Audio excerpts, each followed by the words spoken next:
This was a damaging loss for the Chiefs.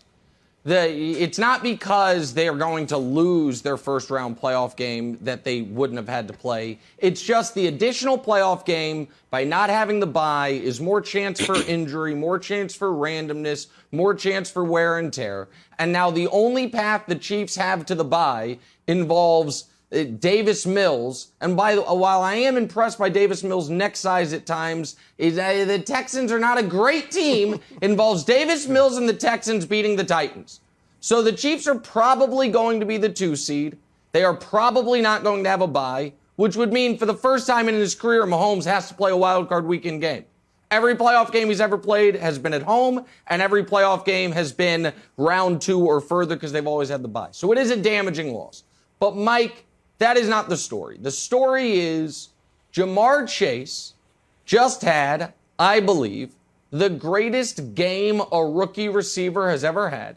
I think this trumps what Randy did on Thanksgiving in that famous game against the Cowboys where he had 3 catches for 3 touchdowns and $160.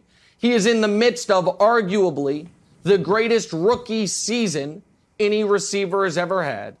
And if there was any questions left about if Burrow to Chase is going to be one of the most devastating quarterback-wide receiver combos for the next decade, those questions are done now.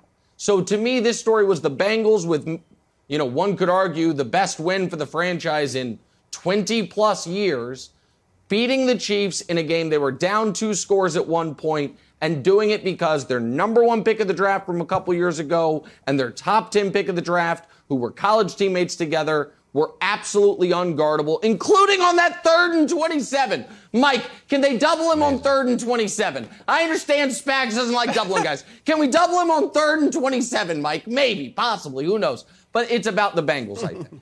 You're right, Nick. This is about the Cincinnati Bengals and the dynamic duo that's been created with Ja'Marr Chase and Joe Burrow. And, I thought about this at arm's length, and I had to go back and watch a couple clips. And even watching this right now, they couldn't stop Ja'Marr Chase in man of zone. I thought the issue with the Kansas City Chiefs was them not being able to play more zone than man, because it's dangerous to play Ja'Marr Chase in man-to-man coverage. And when the game was on the line at the end of the game, they lined up in man across the board as if they didn't learn their lesson. So the Cincinnati Bengals took advantage of that, and what Ja'Marr Chase does is open it up for everybody else. So while this is going to be a dynamic duo, it's going to open up for the rest of the receivers to have a lot of success in the future. This is going to be so fun to watch. All right, everybody knows that, like Nick, I picked the Chiefs in the preseason to win the Super Bowl. I'm sticking with that pick. I still feel good about it. I actually think, Nick, that this could be a wake-up call for them. This is a nice wake-up call for them after winning, 8 straight games, maybe feeling really good about themselves.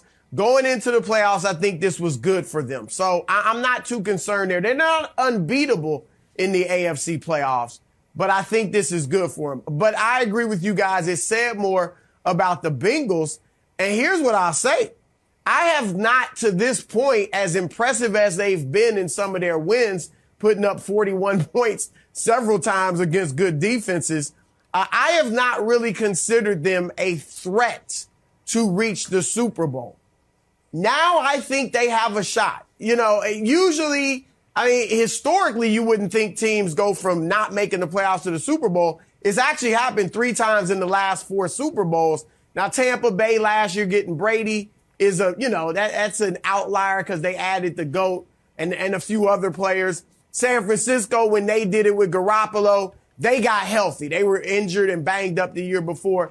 But Philadelphia, remember, did it in 2017 from no playoffs to the Super Bowl, winning it.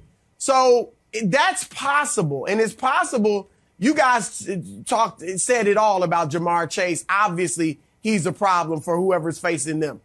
But Joe Burrow, for him to go and throw for 446 and 4 touchdowns against a Chiefs defense that hadn't given up 300 yards passing since Josh Allen did it when the Chiefs were struggling mightily in October, says a lot. And this guy, Nick, we almost did the topic of Justin Herbert or Joe Burrow, who you got. And I had Joe Burrow, and I'm feeling really good about that now because I like his swagger. I like his confidence. When everybody said, oh, don't go to Cincinnati, you should sit out, he said, I can go there and change the culture. And that's what this guy has done. And so with Burrow, with Chase, Mixon is an outstanding running back. And the defense, Wilds, the pass defense has been bad for Cincinnati this year. And yet, they go ahead and hold Patrick Mahomes to 0 touchdowns passing over the last 3 quarters and just 3 points in the second half. My point is that Cincinnati is a real threat in the AFC.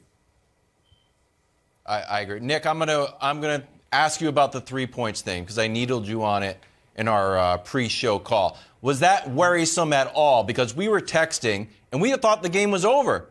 I texted you. I said once Mahomes easily picked up a first down on I think it was first and 20. He's like, no problem. Bingo.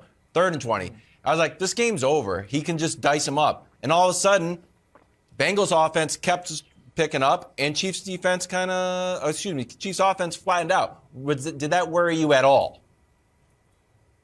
No, listen, again, I want to make this clear. The bye matters, and the Chiefs probably cost themselves the bye yesterday. And football's a brutal sport, and guys get banged up. And so the Chiefs' chances, just mathematical chances of winning the Super Bowl, went down yesterday just by virtue of the fact they are now likely going to have to play an extra game.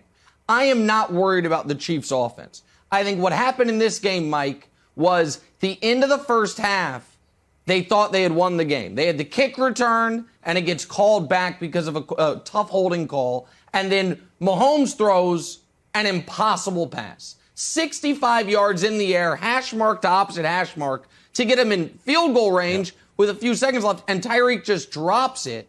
And it felt to me like they came out flat in the second half, and they were waiting for the defense to make a stop, and the stop never came. With all that said, Mike, I do believe as bad as the offense was in the second half, if the Bengals had scored earlier on that final drive, which took forever, I think the Chiefs were going to get the ball and drive back down the field. So, no, I'm not worried about what this game says about the Chiefs. I think they've built up enough equity over the last 2.5 months and over the last 2.5 years to where I'm not worried about that. It's just damaging because now they're playing a round 1 playoff game unless the Titans lose to the Texans next weekend. Yeah, the road to the Super Bowl would have been a lot easier if they would have won that game yesterday. And I actually picked Kansas City to win that game. And I'm with Chris on this in terms of, my lack of belief in the Cincinnati Bengals over the last 5 or 6 weeks. It was up and down roller coaster type of season for them. They win some, lose some. And I got to give a shout out to Coach Dave Wanstead. He hammered it home about Joe Mixon each and every week. And now he shows up. That run game complements the pass game. And now you got a dynamic duo with Joe Burrow and Jamar Chase and a good football team that's going to be competitive in the playoffs. So I'm excited about this. Team's got to look out for the Cincinnati Bengals. Thanks for watching. Subscribe here to get the latest from the show. Also, be sure to check out more of the best clips from First Things First, or go watch a few segments from our other shows on FS1.